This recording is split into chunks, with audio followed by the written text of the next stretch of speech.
What's up, everybody? Welcome to Plant the Spear podcast. I'm your host, Jesse, and thanks for tuning into the show.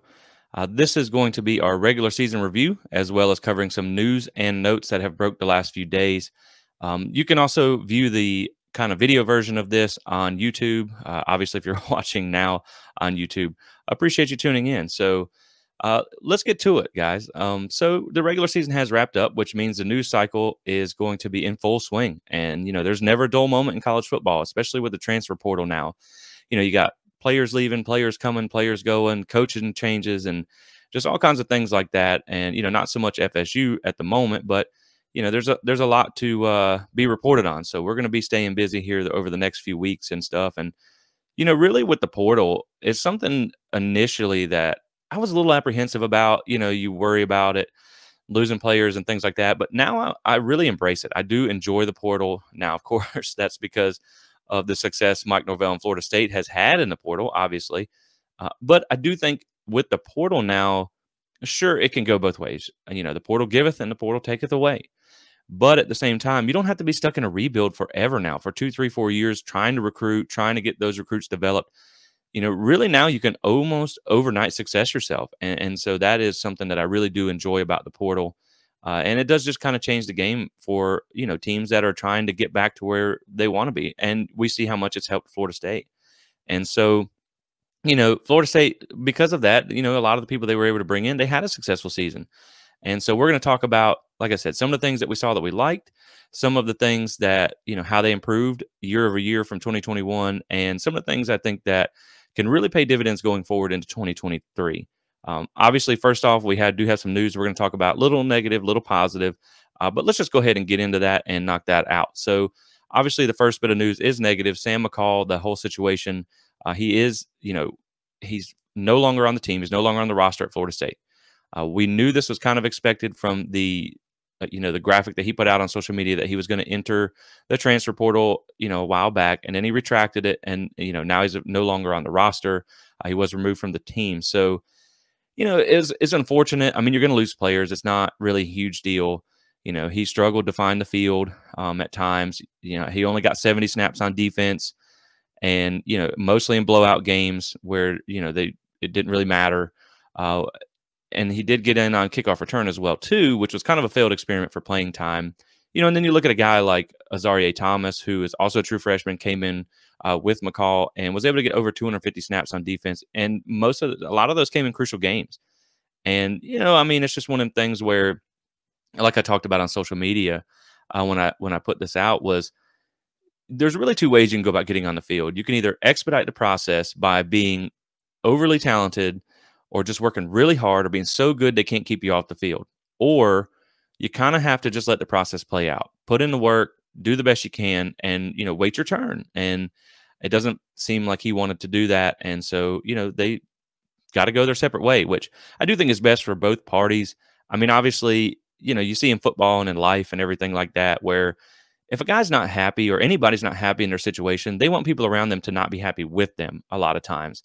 And Norvell has worked entirely too hard to fix the culture on this team for him to risk poisoning the well over one guy. So I do think it's best to kind of just cut your ties and move on. I hate to see the way it went down with some things said about the coaching staff and whatnot, which I guess some of the other players weren't very happy about that because, one, no one else has come out and said anything about the coaching staff. And two, they placed an orange jersey in his locker, which was a bit of a troll. If you don't know the story behind the orange jersey at FSU, it's enemy colors. And it's handed out to those people who they feel like aren't giving full effort or pulling their weight. So, it is what it is. You're going to lose players. You're going to gain players. It's, it is what it is. And that leads into the next little thing there where Norvell did say in his post-practice interview on Wednesday that, they are doing exit interviews right now. And, there's going to be some more guys entering the portal. You're going to see some guys that are going to have to leave to make room for other, incoming players. And, Florida State's not in the same place that they used to be, where they're really just kind of getting everybody in the boat to build depth and get the guys they can. Now I think they can be a little more choosy over who they take. They're going to be looking for some better top-end talent because they're really chasing a higher level of goals now. They have a real chance at running at the ACC and possibly the playoffs in the next few years or next year even. So, it's all part of the game. It's part of roster attrition. Things are going to happen. And, McCall's not going to be the last one to leave. So that's something to watch out for in the next couple of days slash weeks is maybe some more roster turnover, or at least after the bowl game anyway. And part of that will be them trying to convince guys to stay who they feel like, could use another year or whatnot. And I think Norvell, one good thing about him is he just has the best interest of the players. I think he supports them either way. And so, just keep your eye on that in the next couple of days. And we'll wrap that up and move on to some good news now.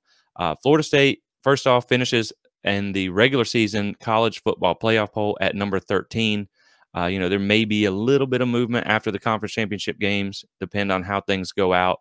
But, if they win their bowl game, there's a real chance that Florida State could finish the season ranked top 10, which is, who would have thought? I thought they'd be good, but I didn't know that, I really didn't expect that.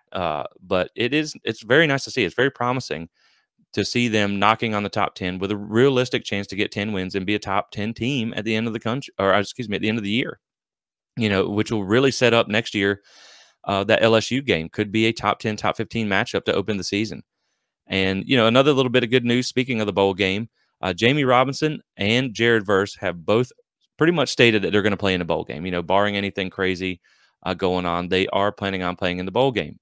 And so that's going to be a big boost for Florida State, obviously, because they want that 10th win. They want to win that bowl game. And, they've put themselves in a position that it's probably going to be, a challenging team they're going to face. And so you want all hands on deck if possible. And, that's pretty commendable for them to play. I know Jared is still, Verse is still trying to decide whether he wants to test the NFL waters or not. But I do think that it really speaks to the culture that Norvell has built at Florida State, that these guys want to help, finish the mission. They want to get that 10th win. I do feel like this team was confident coming into this year, and they probably feel like there's a little bit of unfinished business. But to get that 10th win, to get that bowl win would be huge for them. And, there's risk to be had in playing in the bowl game. I imagine if you remember a few years back in the Orange Bowl when Florida State played Michigan and Jabril Peppers sat out, and that was the storyline for the whole game. And, they only said it 500 times on the broadcast. But Dalvin Cook played in that game. Now, I don't think Dalvin Cook needed a bowl game against Michigan to necessarily prove that he was good or not. I think everybody already knew that.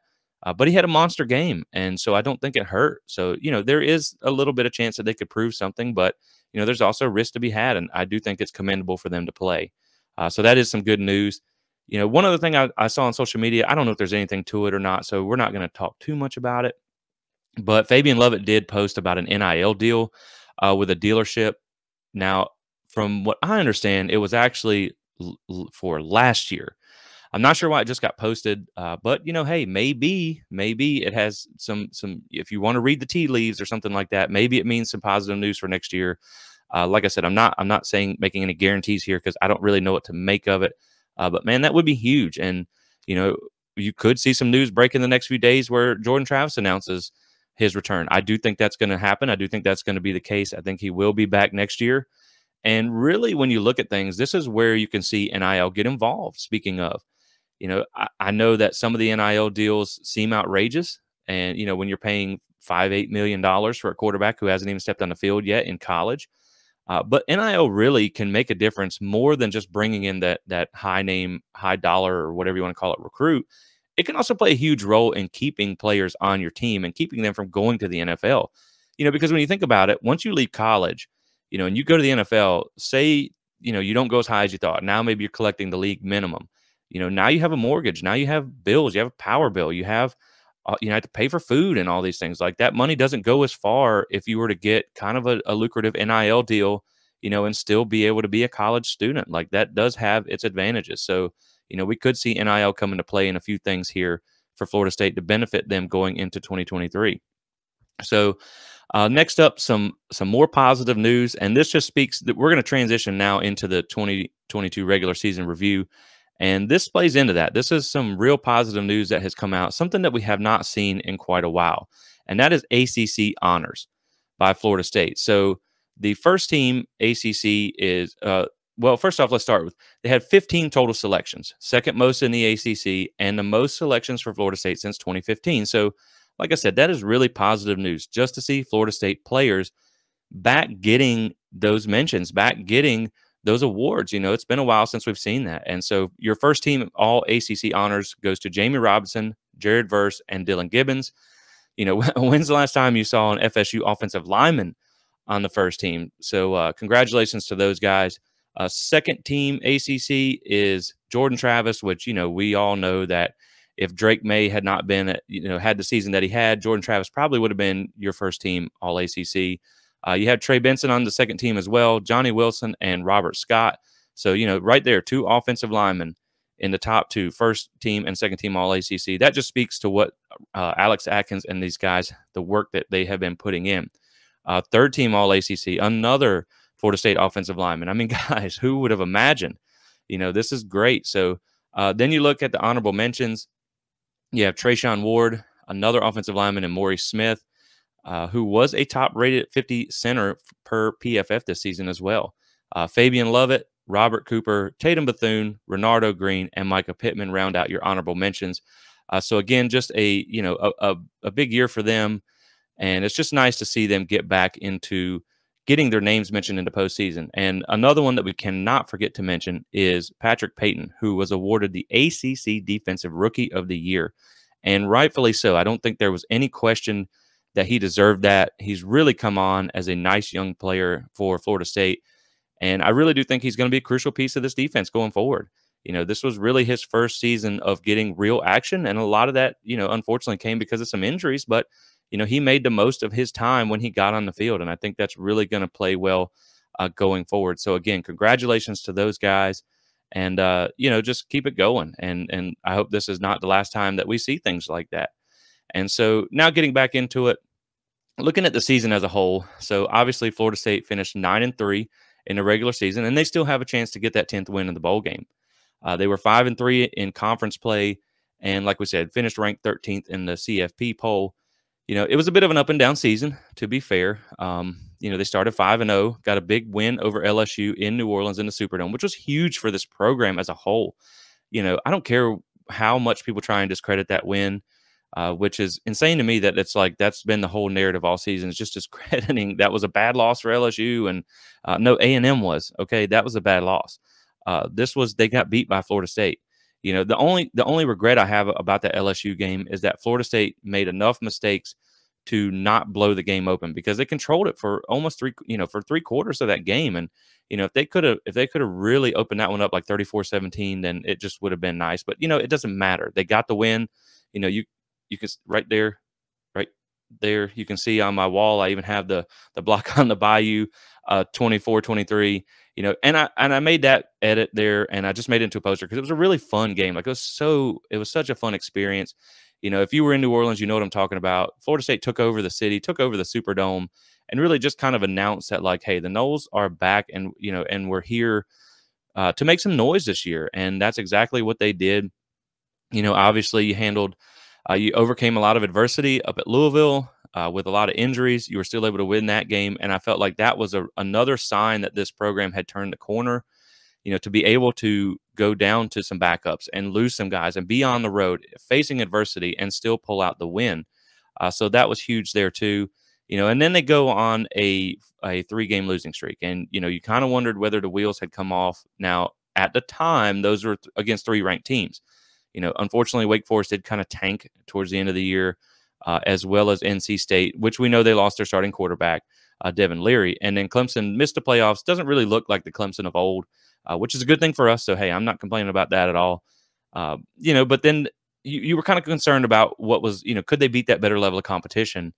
And then they came out after the bye week. Now, granted, they didn't really play any good teams after the bye week, but they did finish the season on a 5-game win streak and absolutely demolished pretty much everybody except for Florida, which they still beat Florida. But, they absolutely smoked 4 teams in a row. And it was some of the most dominant football really that anyone in the country was playing. Like we talked about before in past episodes, where it's pretty common every Saturday to see teams come out and play down to the competition. And that's not something we saw at all with Florida State this year. They played up, when they played a lesser team, they dominated them the way you would think a good team would do. And, I think towards the end of the season, those last few weeks, Florida State was playing as well as anyone in the country. And I do think they belong where they're at in the rankings. It's just unfortunate that, they were realistically, if you hadn't had some kicking struggles this year, which, Fitzgerald rebounded a little bit, you were a field goal away from being 10-2. You were 2 minutes of bad football against Clemson away from possibly being 11-1. But, I don't think the Wake Forest game, I think Florida State really just they got beat in that game. It is what it is. But you were that close. It's not like last year or the years before where, you won a few games by the skin of your teeth and then, you got blown out in a lot. And realistically, that was one of the things that when I in the preseason said, what defines a successful season for Florida State? To me, in my opinion, at this point in the process, to me, that was get a winning record, get to a bowl game, and don't have any embarrassing losses, and then beat a rival. And that's exactly what they did.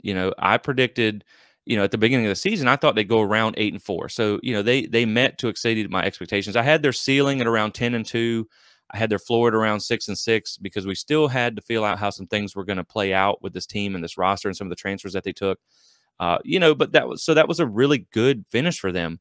And they're going to make that bowl. And they didn't get blown out in any games. Even the games that they lost, it was by combined 16 points. So they were in every single game. They blew out 6 teams. That's not, when's the last time Florida State went around just blowing out 6 teams? Conference opponents at that. So it was nice to see you beat both of your rivals, blew out Miami by 42 points. And so that was an excellent win for Florida State. They went 5-2 at home, 3-1 on the road. So, if you attended the game in Doak, you probably got to see a win this year. And even the road game, they got a lot better on the road. So, that's exciting to see too. Looking at the overall, some team stats here, Florida State overall was in 2021, the PFF team grades. Now, we know PFF grades don't mean everything, but it just shows, the progress that they're making. In 2021, Florida State's overall PFF grade, team grade, was 78.0, which was 77th in the country. This year, it was 91.7, which is tied for 9th. So, that is an absolutely massive jump. The PFF power rank currently, Florida State sits at 17th. And the FEI rank, which is a more advanced stat, it accounts for pace of play, opponent adjusted, and things like that. They finished ranked 10th there so far, obviously without the bowl into the regular season. So 10th in FEI. So, you just really see they're trending in the right direction. When you look at the total points this year, you scored 434 points, which was 103 points more than last year. And you gave up 236 points, which was 82 points less than last year. So you have a 185-point difference from 2021 to 2022. And that's massive. And that shows in the record. That shows in what this team was able to do. And then when you look at just some overall thoughts on this team, first and foremost, Florida State football is fun to watch again. Like, it is nice to be able to go into a Saturday and, you can run your mouth a little. You can talk a little smack before the game because you're not going in there like, man, I hope we don't get killed. Like, you're going in there thinking, we might run someone out of the stadium today. And so that's nice. And even if in a better team, against a better team, they can hang with anybody now. I do feel like that. Let's just say hypothetically last year, Florida State makes bowl eligibility. And for some odd reason, we're talking hypotheticals here, they were to get matched up against Alabama. You probably would have been like, retro, this is not, this ain't going to end well. This year, say Florida State gets Alabama in the Cotton Bowl. Hey, line it up. Florida State ain't scared of nobody now. Like, I'm not going to say that Florida State is back based off one season. They have to back this up again next year and the year after that, and so on and so forth. But I do think it's fair to say Florida State has turned a corner. And one thing I said in the preseason was, no matter the outcome of the season, what the win column says, I think you're going to see a better product on the field. And I think the days of missing bowls and losing seasons are over. And I do think that is the case now. So, again, it's just nice to have a team that you can feel confident in every Saturday. This is also a likable team. I think a lot of these guys, they're Norvell gives you a lot of access, so you kind of get to not know the guys, but you get to see a lot of them. And it's a likable team. You got guys you can realistically cheer for. They have fun when they play. They play hard. They don't, they're not pointing fingers and making excuses and things like that. This is a staff that's likable too. And so that's something, to enjoy. Florida State had good crowds most of the year. You had a couple of sellouts, and Doak was it was back to what Doak used to be, and what you expect Doak to be. And it was a home field advantage for them. So it was nice to see those things too. In that same breath where you're talking about the crowds being good, Florida State did well in the TV market this year as well. They ranked 15th in overall viewership on a week-to-week basis, averaging around 2.03 million viewers per week, which is incredible. They were second in the conference only to Clemson, who was 10th overall at 2.59 million. And so, now on a side note here, this kind of proves to you why Florida State and Clemson really need to they just need to get out of this conference. The next highest ACC team as far as viewership ranking was NC State at 42nd with 881,000 viewers on average per week. So, it's just the rest of the conference really. Florida State and Clemson are holding this conference up as far as TV money, and this conference is holding both of them back as far as TV money. So it's kind of a one-sided relationship there. And then, of course, you have Miami's national brand, as they like to say, came in at 57th with only 608,000 viewers and about 608 fans every week. So, hey, I'm never missing a chance to take a shot at them guys. So, also, Florida State had 2 games this season with over 4 million viewers, which is kind of a benchmark in the TV world. That was the LSU game and the Florida game. And, the other point on what I said earlier was during the 2022 regular season, you had the 4 million viewer games. No ACC team had a game over 4 million viewers that did not involve Clemson and Florida State. So, again, back to why they kind of need to figure out a way to get up out of this conference. But, that's the thing is FSU, the brand still holds weight. The logo still holds weight. Yeah, good crowds this year, good TV ratings this year. And, it's just this program is they're getting back to that national level. And when Florida State's good, it's good for college football. And, there was a lot of good things to enjoy. I think the media department even took a real step up this year. Those cinematic recaps were excellent this year. You also had Jeff Colhane, who replaced a legend in Gene Deckerhoff, and I thought he did a great job this year.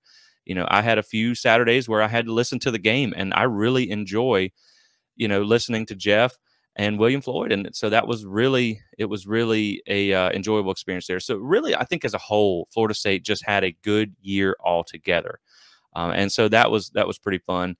And, just exciting to see. And so with that being said, we're going to go ahead and talk about the offense a little bit here. And so what we'll do is, like I said, the big thing for me is how year over year, what was their success like coming from 2021? And then how does that carry over? And so we're going to look a little bit at the Florida State offense now. So when you look at the passing offense, this is comparing 2021 final season rankings. Obviously, we know they didn't have a bowl last year, to the 2022 final regular season rankings. And the reason that's important is what I'm going to talk about in just a few minutes. But to start with, so your passing offense in 2021 was 94th in the country, 9th in the ACC. This year, you jumped over 50 spots to 40th in the country and 3rd in the ACC. That had a lot to do with the transfer wide receivers. That had a lot to do with the improved offensive line play up front. That had a lot to do with, Jordan Travis, who has become an excellent quarterback. He really is turning into one of the best passers in the country. Per PFF rankings, he was the 5th highest graded quarterback in all of FBS with a PFF grade of 91.2, and he was the 2nd highest graded quarterback in Power 5.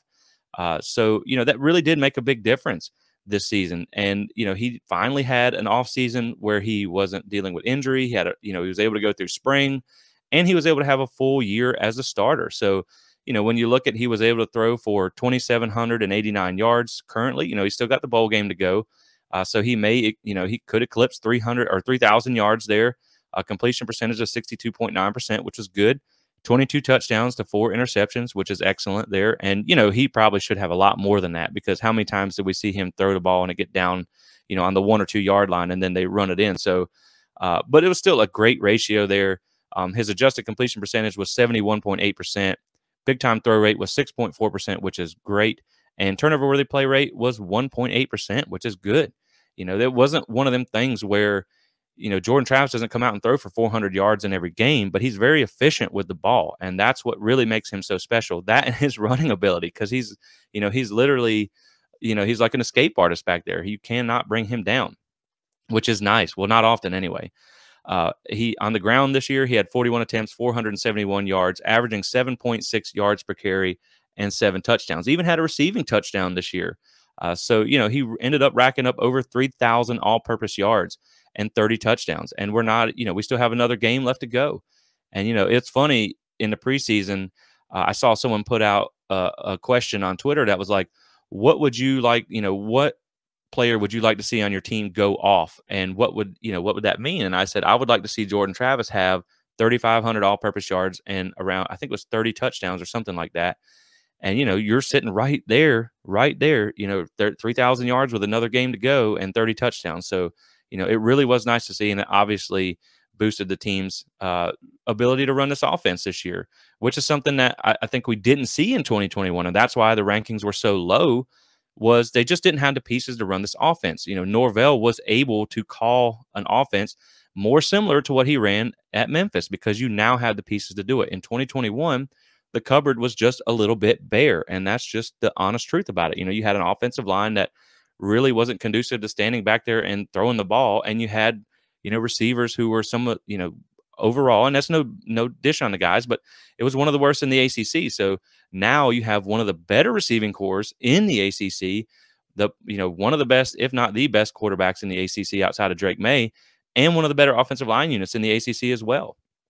And so I think it really paid dividends this year for them to put in the work and get some extra pieces in here. When you look at the rush offense, last year it was 52nd in the country, 6th in the ACC. This year you take another big jump, and you're 12th now in the country and 1st in the ACC, the number 1 rushing offense in the ACC. Obviously a lot of that gets accredited to the offensive line and the guys up front just really putting in work. I think especially over the last 5 games, we just really saw Florida State, outside of the, maybe the Florida game a little bit there, but you saw them able really to just kind of control the line of scrimmage, and that was a positive thing. Obviously I think Alex Atkins being the offensive coordinator had a good bit to do with that, because you're able to game plan to the strength of the offensive line. At running back, obviously Trey Benson came on, the scene and just really exploded. He was the 5th highest graded running back per PFF in the country, and at 90.9, 4th highest in Power 5, averaging 6.9 yards per carry, 969 yards. So, realistically, there's a really good chance he's going to break 1,000 yards in the bowl game, which it's extremely impressive, considering that he's splitting carries with a host of good backs on top of that. And, he said in the preseason, one of his goals was to be the first 1,000-yard rusher at Florida State since Cam Akers. And, it looks like he's pretty much going to get that. I don't see how he's not. So that's exciting to see as well. You also had Trayshawn Ward. He went down with injury during one point of the season, but he was still also a really solid back for you. He graded out in the top 50 per PFF at 82.6. And he's averaging 6.5 yards per carry as well, 550 yards on the season. Well, 547, but right there with a game left. I think you also felt good about what you saw from Toa Philly.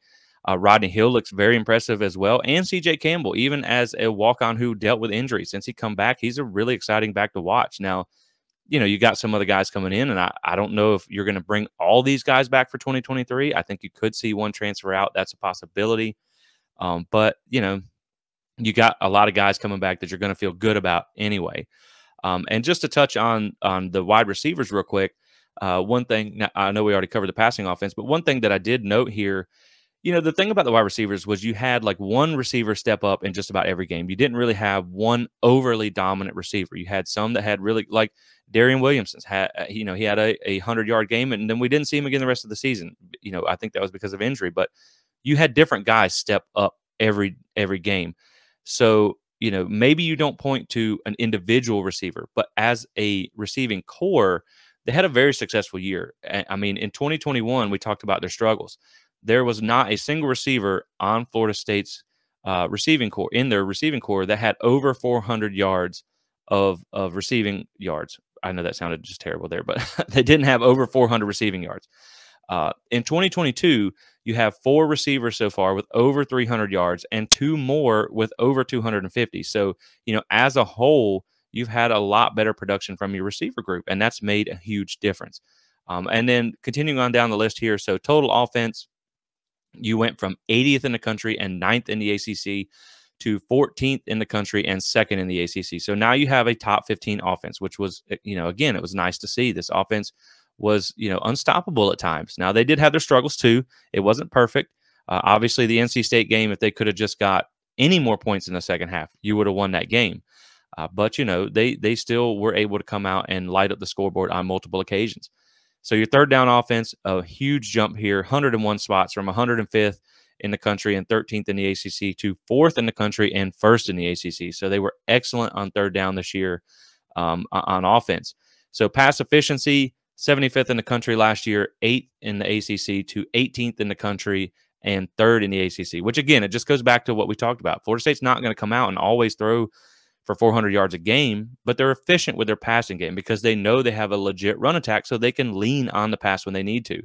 Sacks allowed. I mean, this is Alex Atkins and the offensive lineman just really putting in work. 2021, 114th in sacks allowed, 12th in the ACC. This year, they're 34th in the country and 2nd in the ACC in sacks allowed. So huge difference, which helps your passing game.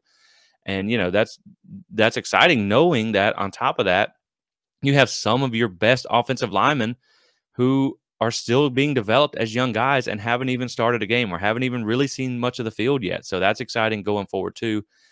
Florida State has to do whatever they can to keep Alex Atkins at all costs.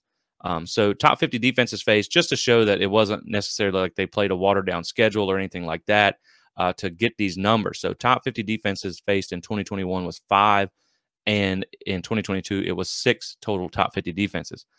Some other stats for Florida State: total EPA, they finished 11th. EPA per play was 12th. Success rate was 21st.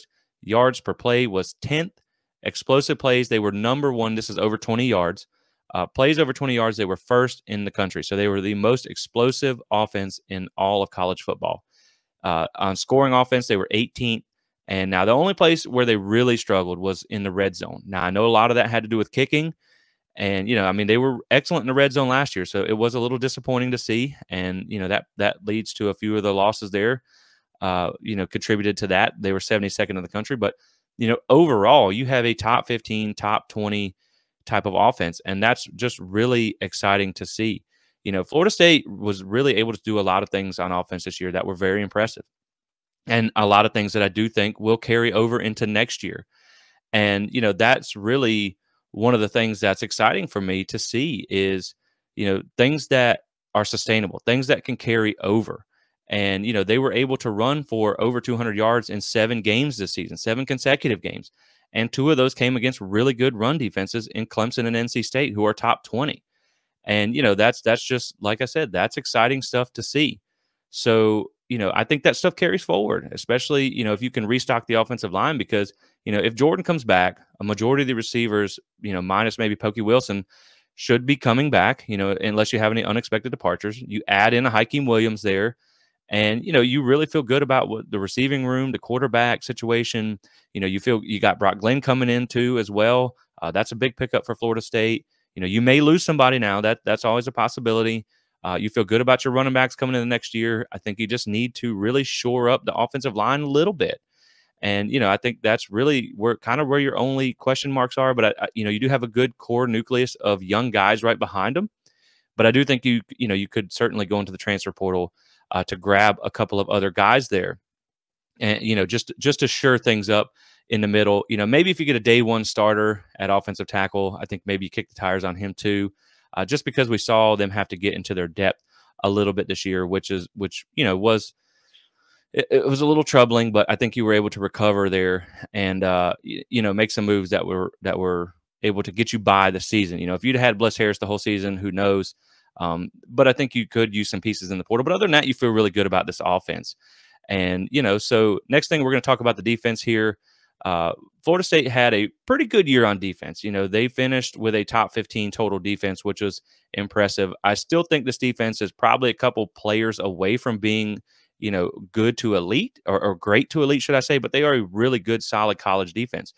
I think a lot of people like to give Fuller, a hard time. I don't think he's a bad defensive coordinator by any means, but, he's working with the tools that he has, available. And, you look at some of the things like, Okay, pass defense. They went from 73rd and 7th in the ACC to 4th in the country and 1st in the ACC. And, that's a big jump. And, I understand that maybe they didn't face a ton of great passing offenses this year. But I mean, they still were able to finish top 5 in pass defense. And that is impressive, because they did face Sam Hartman. They did face a couple of other decent passing teams there. Then when you look at the rush defense, it did take a little bit of a step back. You went from 54th and 6th last year to 65th in the country and 9th in the ACC this year. Now, to me, this speaks to what we just talked about, where they need a few more pieces, because you saw them have to get into their depth chart, this year, especially in the interior defensive line. When Fabian Lovett went out after the LSU game, if you had him for a majority of the season, if you had him for those 3 losses, that could have changed things. You would have had a guy who would have forced, one of the offensive linemen probably, pushed them, bulled them back into the mesh point against Wake Forest, and it would have caused them to not be able to have the success there. A lot of the runs that Clemson had was Shipley running it right up the middle, where guess who's supposed to be there? Fabian Lovett, and he was not. So, a lot of those, that would have made a big difference. But that speaks to the volume of one guy should not affect your defense that badly. And it did, and I mean, no, I love Fabian Lovett, no disrespect to him, but he's not like a dominant 5-star first round NFL draft pick tackle. So, if he is able to be that crucial of an asset up the middle, you need a few more higher end guys there. You need some more game changers up the middle.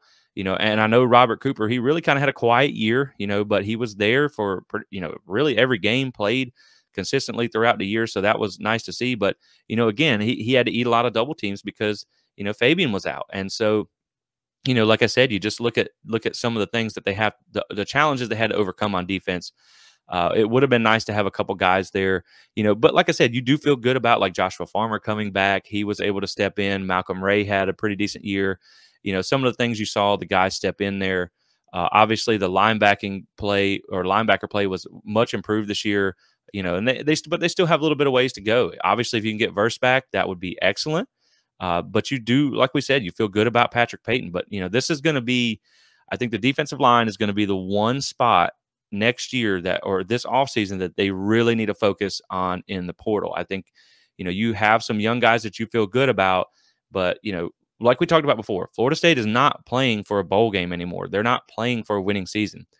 I look at next season through the vision of, making a real chance at winning the ACC, making a real chance at, making a run for the playoffs. And I think that if they're going to do that, they need to get some dominant guys in the middle, and depending on what Verse does, they may need to look at some edge players as well. So, that's something they're going to have to shore up, but, you do feel good about this defense, just the way they played. They played hard. They were fast. They were physical. They were aggressive.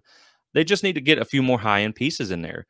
Your total defense went from 2021 at 66 in the country and 6th in the ACC to, like we said, 14th in the country and 1st. You had the number 1 defense in the ACC, better than Clemson's, better than NC State's. So, Florida State really, I mean, they took a step forward this year. And again, when you get back to the pressures and you get back to the thing, the rush defense and stuff like that, they also had to keep in mind, they replaced 2 NFL players. I mean, Kier, he got signed with the Rams and was doing good there for a little bit. And then, Jermaine Johnson was a first-round NFL draft pick at defensive end. So you had some big shoes to fill, and I think they did a pretty decent job at that. But they still, like I said, they need some higher-end pieces on this defense. As far as third down defense goes, they took a step up there too. Last year it was 84th in the country, 10th in the ACC. This year was 27th in the country and 3rd in the ACC. Pass efficiency defense went from 56th and 5th to 22nd and 2nd. Your pressures last season were 230 with 33 sacks, and this year it was 210 pressures with 34 sacks. So they did a really good job of replacing 2 NFL players at your defensive end positions. Top 50 offenses faced, just to kind of paint the picture of how tough a season they had. Last year was 5, and then this year was 3. Now, to be fair, you had some teams right outside of that top 50 as well. Some other stats, the total EPA was 38th. EPA per play was also 38th. Success rate, Florida State came in at 56. Yards per play was 11th. Explosive plays allowed was 9th. Scoring defense was 17th, and then red zone defense was 61st. And, when you look at the scoring defense, that's important too. Top 17 there.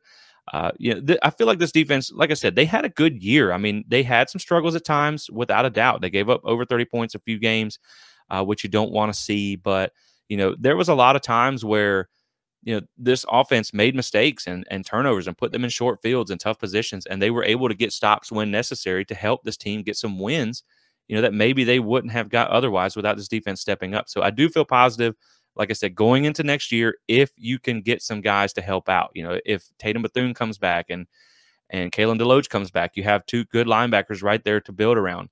I also like DJ Lundy, but I think you could use another guy or two in there. In the secondary, I think, you're going to have to replace Jamie Robinson.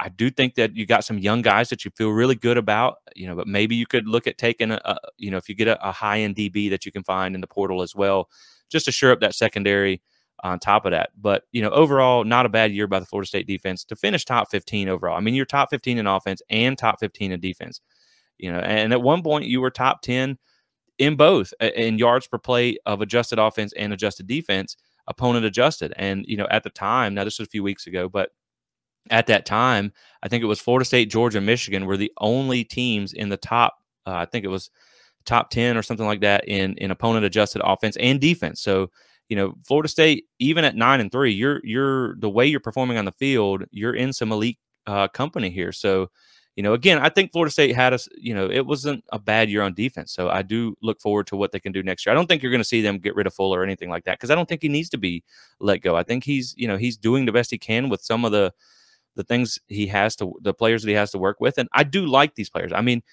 like we talked about with the offense, you have a good core of a good young nucleus, a good nucleus of young talent.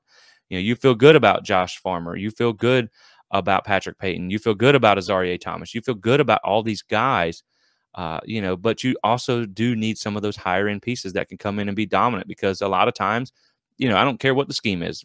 Adam Fuller's not telling them to miss tackles. He's not telling them, to get pushed off the ball. And, at times that's what we saw. But, again, I think the best thing about this defense was they played hard, they played fast, and they played physical, and they were fun to watch. They looked like a Florida State defense of the old days where they would hit you in the mouth, and that was really fun to watch.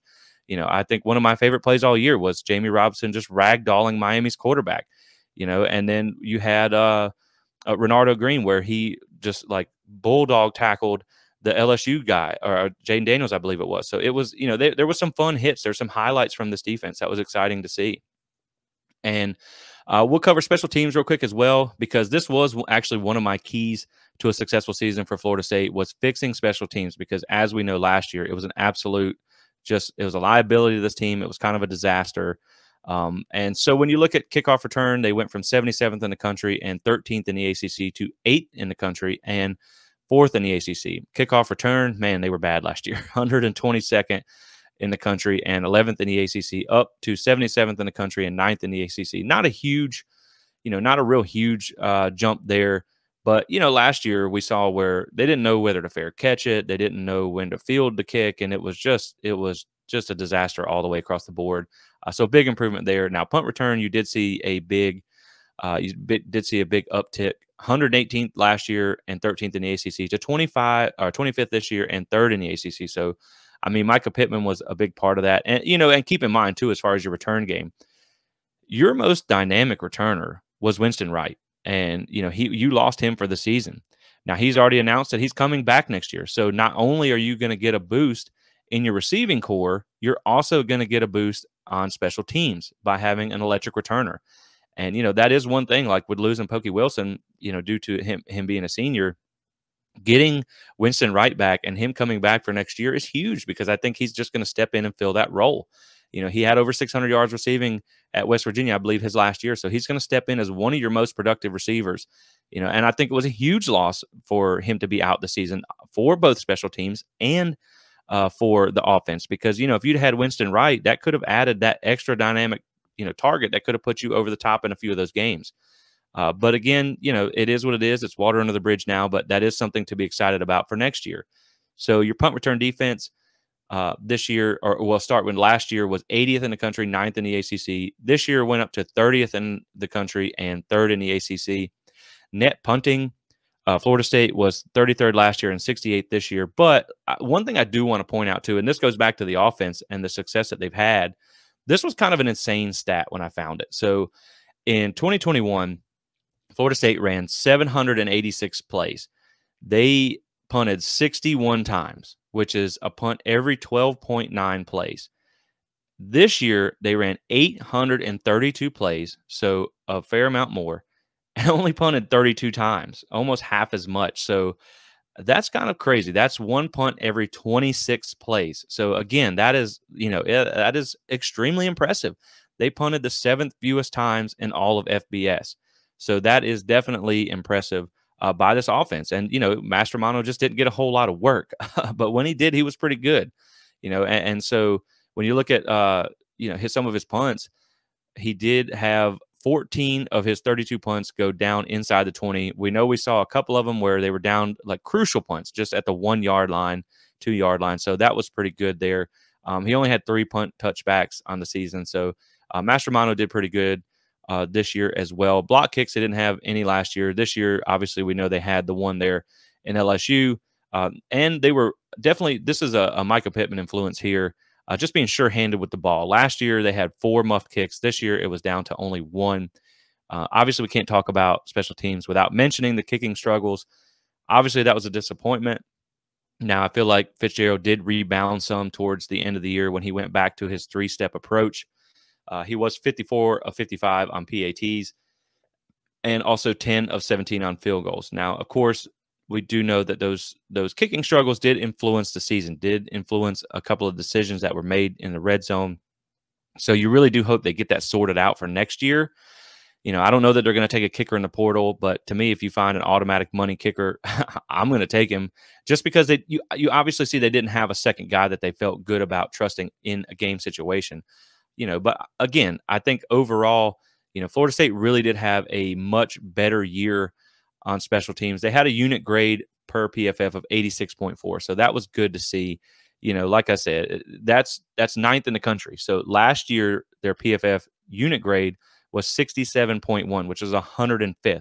So you jump from 105th to 9th in your unit grade on special teams per PFF. And that's, like I said, that was one of the crucial things that I said they needed to fix was the special teams, because it doesn't necessarily have to be an overwhelming advantage for you. It just cannot be a hindrance when you're a team like Florida State who's trying to win a lot of close games, who's trying to come back, claw back into where they want to be. You need that to not be a liability. You need that to be an asset. And I think this year it was, and if you get Micah back, you get Winston right back, and all those things next year, you could definitely, if Fitzgerald's able to get his stuff, back going again, get back in rhythm, you could see another good solid year from the special teams. So shout out to Coach Papuchis, who has put in the work, put in the time, and really made this unit an asset for Florida State. And as we get ready to wrap up, the last thing that I want to talk about here is looking at going into 2023 and why I feel like the success that this team had, especially on offense, is going to be the new normal. I don't think the things, I don't think 2021 was, I think that was an outlying year. I don't think this year's the outlying year. I think last year was. And I think going forward, we're going to see more performances like we did this year. And I even wrote a column on planttheSpear.com about this, why I thought the level of success was sustainable, if you want to check that out. Now, I kind of have to laugh at that because I said I thought they could average around 500 yards of offense throughout the remainder of the season. I think they didn't for like the next 2 or 3 games, but they did jump over that number a few more times the rest of the season. But anyway, the quick of it is that I want to show you is, so something I did preseason, actually, and this is available online too. You can go check it out. I put this out on social media too. This is a remade graphic from what I put out the first time. So what I did was I looked at Norvell's career as a play caller, which was sole offensive coordinator or head coach, which is basically 8 seasons at Arizona State and at Memphis. And I asked myself, I said, well, he was successful in all of those 8 years, top 25 offenses pretty commonly, scored a lot of points and things like that. So what do I feel like I trust more? 8 years of data showing that he has the ability to call an explosive offense, or 1 year and a disjointed COVID year, because if you guys have listened before, you know my feelings on the COVID year. I don't count it. I think it was kind of ridiculous. I don't think they should have even played that year. They should have just scrapped the whole thing because, I understand everyone had to deal with that. Everybody had to deal with that. But it's almost impossible for a new staff to come in and sign a recruiting class when you can't even go out and visit your recruits in under a month. You have to instill a culture and install an offense and defense and all that stuff over Zoom meetings, which is daggone near impossible. So, you can count it if you want. That's fine. I understand it happened. It did happen. The games were played and they are in the record books. But, I count 2021 as really kind of their first year. And it was a disappointment too. But when you just look at, like I said, what do I believe more? Do I believe 8 years of data more? And do I believe that Florida State's offense will trend more in the direction of that 8 years of data? Or do I believe that Norvell all of a sudden moved to Florida and forgot how to call an offense? If you've heard me make the joke probably about 3 or 4 times on episodes this season that Tallahassee is not the Bermuda Triangle of coaching. It's not like people come here and just forget what they're doing. And so that's why I made this comparison. And so, when you look at Norvell's career average prior to Florida State, so his teams on offense, on passing, they averaged around 466 passing attempts with a 62.7 completion percentage, 3,804 yards, 32 touchdowns, and 10 interceptions. Last year in 2021, Florida State threw the ball 340 times. Obviously, that was a lot less passing attempts, but they played to their strength, which was running the ball, which is something Norvell is really good at. Some years they run the ball very well at Memphis and Arizona State. Some years they throw the ball. It just depends on who they have. But it was a 61.5% completion percentage for only 2,419 yards. So a humongous drop off there, 20 touchdowns and 12 interceptions. So a huge drop off in your passing offense. And, one of the things that I said in the preseason was I think you're going to trend back towards that 8 years of data, and that I feel like there's still a lot of gas left in the tank for this offense. Now, fast forward to 2022, and, now one thing I have to say is Norvell's career averages all basically include a bowl game.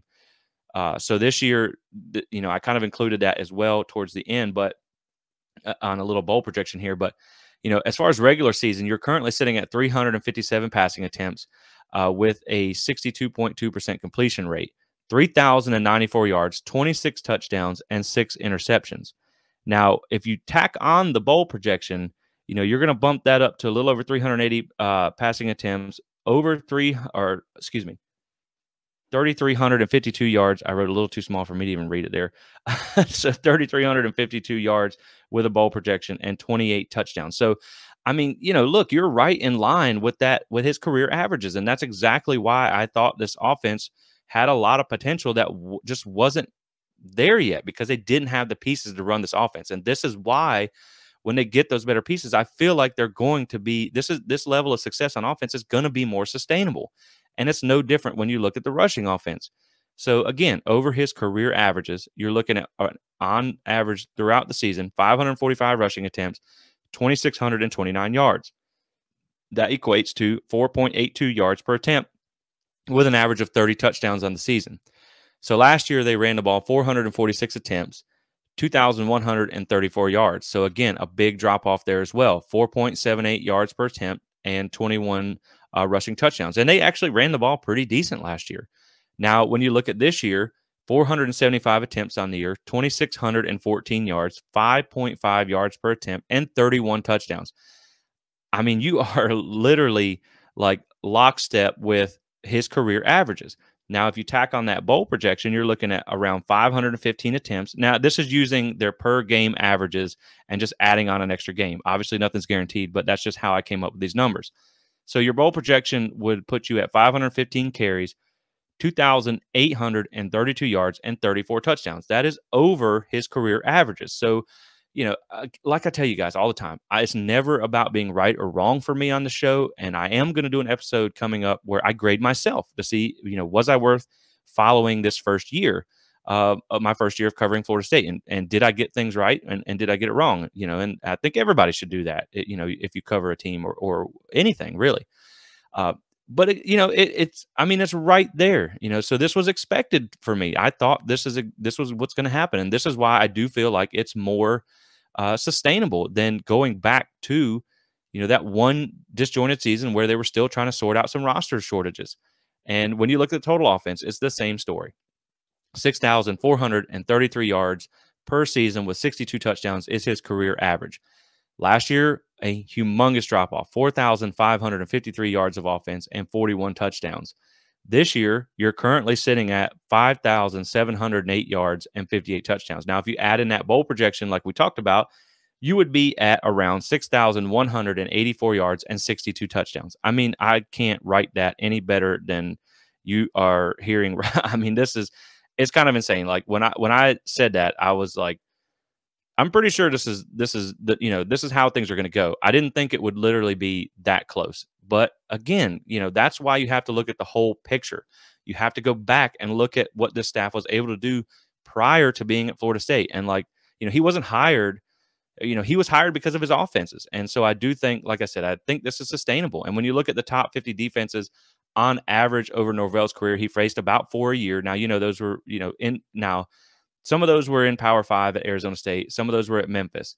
The 2021 Florida State offense faced 4 top 50 defenses, and this year they faced 6. So they had a harder slate of teams to play against, harder defenses, and they exceeded in rushing yard. Well, they have the potential, to really exceed there in rushing yards, and come really close in total yards, and come really close in passing yards. So, again, guys, like I said, this is one of them where I do feel that this is sustainable going into 2023, because this is what Norvell has been able to do over his entire career. And like we talked about, what do you believe more, 8 years of data or 1 in a disjointed COVID year? I highly am going to lean towards the 8 years. And now we saw, once he got the players necessary to run his offense like he did at Memphis, and some real playmakers, because, this offense, like he says, it's built for playmakers, not built for whoever you got on the roster. You know what I mean? You need those guys to be able to make the plays, because we've seen that Norvell is great at scheming guys open and things like that, getting the defense go one way, and then they pop back the other way. But you got to have guys who can make those plays. Now that they got a few of those guys, you see what it did for this offense, and it brought it right back to what his career averages are. And so to me, that's what you can expect going forward. Look at some of the guys he's put in the NFL from Memphis. And so that he has the ability to feature these players and to make a lot with some guys that you were able to get at Memphis. So if you start adding in a 5-star Hakeem Williams, if you start adding in a 5-star Cam Davis running back, or maybe you flip a Cedric Baxter or something like that, if you get those guys and you get these blue chip offensive linemen out on the field, who knows? I mean, like the sky's the limit with this offense, in my personal opinion. And, as you saw before, I was pretty close on my projection there. So, I do feel like Florida State, if they return the right pieces, if they can restock the offensive line, I don't see any reason why they can't have a top 10 offense next year. It's just going to be how well can you keep your special teams effective? Can you restock that defense and get another performance out of them and just clean up some of the mistakes and the penalties? Because the offense, it wasn't perfect. By all means, they had some games where they struggled, but like I said, overall, I do think that this level of success is going to be sustainable now, and I do think that like we talked about, Florida State is beyond the days of playing for a bowl game. This is beyond the days of just trying to get back to respectability. To be fair, I'm not going to say that we're back, because it's one season and it could certainly regress. Who knows, depending on who leaves. But I don't think that's going to be the case. I just don't. I think the culture has been flipped here. I think that the talent floor has been raised enough to where you're not gonna see this team regress. I just think now your main focus is getting more high-end guys in positions of need and building better depth for when the injury bug strikes. Because if you hadn't had to deal with injuries this year on the offensive line, on the defensive line, and things like that, maybe you're looking at a 10-11 win regular season. So I do think you need to build some more depth there, and I do think you need to get some higher-end guys. But overall, I think the season that you saw this year is really going to carry momentum into the offseason, into recruiting, into the transfer portal, and into 2023. Because when you look at Florida State now, you have to consider them a portal destination. I mean, if you're looking for a new home, why not come to Florida State? I mean, if you're a defensive end, what, like they said on like Jalen said, what is you doing if you're not coming to Florida State? I mean, if you're a defensive end, why are you not here? Look at what they've done. You got Jermaine Johnson, you got Jared Verse, you got, all the guys that have went to the NFL, J-Rob and them, so that's the thing is like with Papuchis here you got just they have done so well with the portal players that to me, I don't see why this isn't a top 5 portal destination. And now this staff also has success to sell during the offseason, which is something they never had before. They always had to go in and show this is what we would like to do, and this is how you can help us get there. Now they can show, see what we did with this guy. We can do that with you too. And if you come here, we can elevate this to the next level. And so now it's a whole different sales pitch. And I do think that that's important. And I do think that's going to pay huge dividends because, like we talked about before in the preseason, Florida State was able to always get the big recruits interested. They were able to get them on campus. But, you only get one college experience. And, well, maybe you get 2 now because you can transfer. But, kids want to be a part of something special. They want to win things. They want to ring. They want to play on that, a good team. And that's not something that the staff was able to sell before, but now they are. Now they can sell this success. And now that Florida State is a better team and a portal destination, I think they're not as desperate like we talked about. They're going to be able to be more choosy in who they take. So, now that they have all those things, Florida State's not just going to pull in, someone from a group of 5 school or something like that. Now they still may if it's, because this staff, one thing I do love about the staff is they have an eye for underrated talent. It's not always about taking the highest rated player because it doesn't always work out. But it is a lot about finding some underrated guys, which they've been very good about. And, so now you look at, they're going to be able to go in and be a little more picky about who they take to get these higher ranked guys. And I think more people are going to want to transfer here because they see not only is FSU having success, but they can turn you into a featured player because, a lot of the portal guys that they got either didn't start at their programs or got left behind or kind of felt unwanted there, and then they come to Florida State and now they're in talks of being some of the best. Look at Johnny Wilson was at one point the highest graded receiver in the country. Jordan Travis is now one of the best quarterbacks in the country. Jared Verse went from Albany to a potential 1st or 2nd round NFL draft pick. Jermaine Johnson went from a 2nd string player at Georgia to a 1st round NFL draft pick at Florida State. You have no reason to not come here now. You've seen it on offense and you've seen it on defense, and this success will sell itself. If you're a receiver in 2020 looking to come somewhere for 2021, I mean, why do you want to come to Florida State? Let's be honest. But now that they've had the successful season, now that you've seen Jordan Travis is playing at an elite level, why would you not want to come here and play also? If you're a running back, why would you not want to be at Florida State?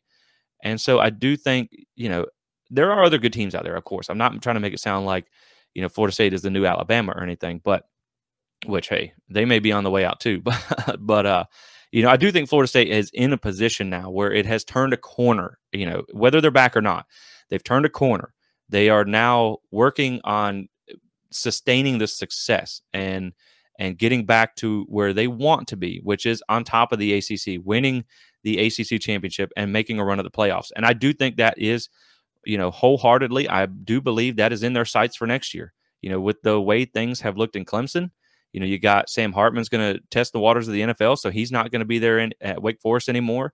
You have NC State was a very senior team or an experienced team. If you remember the comparison I did between Wake Forest, NC State, Clemson, and Florida State and the level of experience and upperclassmen guys that they have, those teams are going to be losing a lot more than you. So now, of course, you have no divisions next year, so you may have to play Clemson twice or something like that. We'll see how things shake out. But Florida State looks to be one of the favorites to win the conference next year, and Jordan Travis could, potentially even be a Heisman contender next year. So you really do have some lofty goals, and I do think that, like I said, this offseason, I think you need to aim high with who you take, and because you need to keep in mind that you are going to be making a run for that. But I think a lot of all that is built off this season and what this season was for Florida State. And to me, it was an extremely successful season. It was a fun season. I know I enjoyed it. It was nice to not only be thrilled in some games, but also to just sit back and relax after halftime because the game was already over, and not have to, need an aspirin or have chest pain or trouble breathing at the end of every game. So, it was really nice. It was a fun season. I enjoyed it. And I just really hope that they can carry this over into next year because, again, I do think this team is set up for something special, and I do think it's very obtainable for them. So, with that being said, guys, we're just crossed over an hour. We're going to go ahead and wrap this thing up here. But like I said, as far as this season, it was fun, it was enjoyable, and I personally had a lot of fun covering it. And so I do enjoy throughout the season all the interaction that I have with you guys. I enjoyed all the support that I've been shown from you guys. I do think this was. I was a little kind of nervous about starting this whole thing at the beginning of the season because I really didn't want to put myself out there, but you guys have made it well worth it. And so I do appreciate all your support. I do appreciate all the shout outs that I have gotten across social media and things like that. So once again, guys, I don't want to end this without saying thank you, thoroughly. Thank you for everything. And do stay connected. Do like and subscribe.